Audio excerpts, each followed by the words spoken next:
আজানের সময় এই দুরূদটি 10 বার পড়লে আল্লাহ তাআলা তার সকল ইচ্ছা পূরণ করবে। আজান যখন মুয়াজ্জিন আজান দেয়, মসজিদের মুয়াজ্জিন, তখন যদি এই দুরূদটি 10 বার পড়তে পারেন, ছোট্ট একটা দুরূদ, জিহ্বা একদম সহজ, পড়তে একদম সহজ।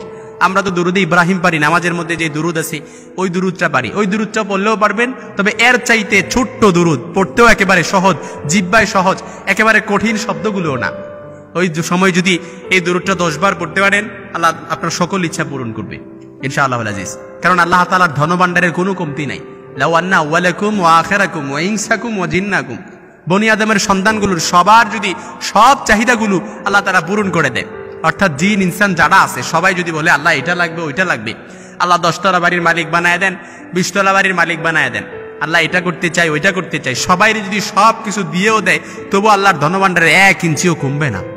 সুবহানাল্লাহ বিহামদি। আল্লাহ তাআলার ধনভাণ্ডারের এত ধনভাণ্ডার, এই ধনভাণ্ডার থেকে দিলেও আপনার কমবে না। এই জন্য যদি আজানের সময় দুরূদটি 10 বার পড়তে পারেন, ইনশাআল্লাহ আপনার সকল মনের সকল ইচ্ছা আল্লাহ তাআলা পূরণ করবে। হয়তো আমি নামগুলো সিলেক্ট করে বলতে পারবো না যে আপনার এই ইচ্ছাটা পূরণ করে দিবে, আপনার ওই ইচ্ছাটা পূরণ করে দিবে, অল এভরিথিং। আপনি যা চান, আপনি বললেন আল্লাহ আল্লাহুম্মা গফিরলি, আয় আল্লাহ আপনি আমাকে মাফ করে দেন, আপনি বললেন ইনশাআল্লাহ উস্তুজিব, কবুল হয়ে যাবে। আপনি বললেন ওয়ারহামনি, আল্লাহ আপনি আমার উপর রহম করেন, রাসূল বলেন উস্তুজিব, কবুল হয়ে যাবে। আপনি বললেন ওয়াহদিনী, আয় আল্লাহ আপনি আমাকে হেদায়েত দান করেন, আপনি বললেন ওয়ারহামনি, আমার উপর রহমত বর্ষণ করেন, ইনশাআল্লাহ আমি বলে দিচ্ছি কবুল হয়ে যাবে। তবে ইয়াকিন আর ইখলাস মজবুত থাকতে হবে। উদুল্লাহ ওয়া আনতুম মুকিনুনা বিল ইজাবা, অর্থাৎ আমল করার ক্ষেত্রে আপনার যদি ইয়াকিন আর ইখলাসটা মজবুত না থাকে, ইস্তেআনা যদি আল্লাহর উপর না থাকে, ওয়া মাইয়া তাওয়াক্কাল আলাল্লাহি ফাহুয়া হাসবু, আল্লাহ তাআলার উপর যদি পরিপূর্ণ আস্থার বিশ্বাস না থাকে, তাওয়াক্কুল যদি না থাকে, আপনি যদি আল্লাহ তাআলাকে ওয়াকিল হিসেবে না মানতে পারেন, যত আমলই করেন না কেন, একেবারে সিজদা করে কপালটাও যদি একেবারে কালো করে ফেলেন, চোখের পানি ঝরাতে ঝরাতে একেবারে যদি বন্যাও করে ফেলেন, কোনো কাজ হবে না। কারণ ইয়াকিন নাই, ইখলাস নাই। আল্লাহর উপর পরিপূর্ণ ইখলাস রেখে আজানের সময় দুরূদটি পড়বেন যখন মুয়াজ্জিন আজান দেয়। মুসলিম শরীফের কিতাবুস সালাত অধ্যায়ের 7 নম্বর বাবের 288 নম্বরে আপনার কনসেপশন আইডিয়া ক্লিয়ার করার জন্য আপনি দেখে নিতে পারেন। যখন মুয়াজ্জিন আজান দেয়, রাসূল সাল্লাল্লাহু আলাইহি সাল্লাম বলেন, আব্দুল্লাহ ইবনে ওমর রাদিয়াল্লাহু তাআলা আনহু থেকে হাদিসে বর্ণনা করা হয়েছে, সহিহ মুসলিম শরীফের বর্ণনা এসেছে, আল্লাহর হাবিব সাল্লাল্লাহু আলাইহি সাল্লাম বলেন, ইযা সামিআতুমুল মুয়াজ্জিন ফাকুলু মিসলা মা ইয়াকুলু সুম্মা সাল্লু আলাইয়া ফাইন্নাহু মান সাল্লা আলাইয়া সালাতান সাল্লাল্লাহু আলাইহি বিহা 10।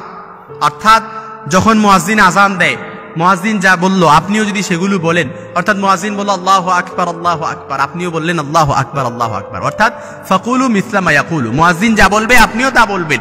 বলার পরে আপনি যদি ওই সময়, অর্থাৎ আজানের সময় কিংবা আজানের শেষে আপনি যদি 10 বার এই দুরূদটি পড়তে পারেন, ইনশাআল্লাহুল আজিজ আপনি আপনার সকল ইচ্ছা আল্লাহ তাআলা পূরণ করবে। অনেকদিন আপনার মনের অনেক আশা আকাঙ্ক্ষা লুকায় রাখছেন, এই জন্য আজানের সময় এই দুরূদটা পড়বেন। দুরূদটা আমি বলে দিচ্ছি, অ্যাটাচমেন্ট আপনারা একটু আমার দিক বাড়ান। দুরূদটি হচ্ছে আল্লাহুম্মা সাল্লি আলা মুহাম্মাদিন সাল্লাল্লাহু আলাইহি ওয়া আলা আলিহি ওয়া বারাকা ওয়া সাল্লিম। আবারও বলে দিচ্ছি, আল্লাহুম্মা সাল্লি আলা মুহাম্মাদিন সাল্লাল্লাহু আলাইহি ওয়া আলা আলিহি ওয়া বারাকা ওয়া সাল্লিম। এই দুরূদটা 10 বার পড়বেন ইনশাআল্লাহ, 10 বার পড়বেন। আর পড়ার সময় আপনার ইচ্ছাগুলো আপনি মনের ভেতর বলবেন, কিংবা দুরূদটা পড়ার পর আপনি মোনাজাতে একবার আল্লাহ তাআলার কাছে বলবেন, আল্লাহ আপনার রাসূলের দুরূদ, রাসূলের উপর দুরূদ পড়েছি, আল্লাহ এর উসিলায় আল্লাহ আপনি আমার সকল ইচ্ছাগুলো পূরণ করে দেন। কারণ যে ব্যক্তি রাসূল সাল্লাল্লাহু আলাইহি সাল্লাম কাছে ওসিলা চাইবে, অর্থাৎ রাসূল সাল্লাল্লাহু আলাইহি সাল্লামের নামে ওসিলা চাইবে, এই মর্যাদা লাভ করবেন। এবং রাসূল সাল্লাল্লাহু আলাইহি সাল্লামের ওসিলা চাইবে, এই ওসিলা হিসাবে আল্লাহ তাআলা তার মনের সকল ইচ্ছা পূরণ করবে। কারণ ওসিলা হচ্ছে জান্নাতের সর্বোচ্চ স্থান, ওসিলা হচ্ছে জান্নাতের সর্বোচ্চ স্থান। ফাইন্নাহা মানজিলাতুন ফিল জান্নাতি, অর্থাৎ ওসিলা হচ্ছে জান্নাতের সর্বোচ্চ স্থান। এই দুরূদটা পড়বে, রাসূল সাল্লাল্লাহু আলাইহি সাল্লামের ওসিলা চেয়ে আল্লাহ তাআলার কাছে বলবে, আল্লাহ আমার ইচ্ছাটা পূরণ করেন, আল্লাহ তাআলা অবশ্যই তার ইচ্ছা পূরণ করবে ইনশাআল্লাহুল আজিজ। কারণ আল্লাহ তাআলার কাছে নাই বলতে কোনো কিছু নাই, যে দিব না, এই দিব না বলতে আল্লাহ তাআলার কাছে কোনো কিছু নাই। এই জন্য কোন মোনাজাতের ভেতরে যদি রাসূল সাল্লাল্লাহু আলাইহি সাল্লামের প্রতি দরুদ পড়া হয়, ওই মোনাজাতটা আল্লাহ তাআলার কাছে অ্যাকসেপ্টেড মোনাজাত হিসেবে হয়।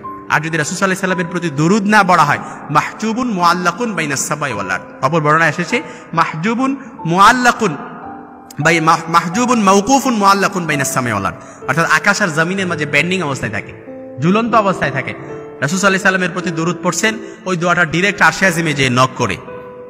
এজন্য আমরা যদি আমাদের মনের আশা আকাঙ্ক্ষাগুলো কবুল করাতে চাই, আমরা যদি আমাদের ইচ্ছাগুলো আল্লাহ তাআলার কাছে পেশ করতে চাই, আল্লাহ তাআলার কাছে কবুল করাতে চাই, আমরা যদি অ্যাকসেপ্টেড বান্দা হিসেবে আল্লাহ তাআলার কাছে হতে চাই, কিংবা আমরা যদি আল্লাহ তাআলার রহমত প্রাপ্ত বান্দা হিসেবে হতে চাই, আমরা যদি আল্লাহর রহমতের আশা করি, আজানের সময় মুয়াজ্জিন যা বলবে ওইটাই বলবো।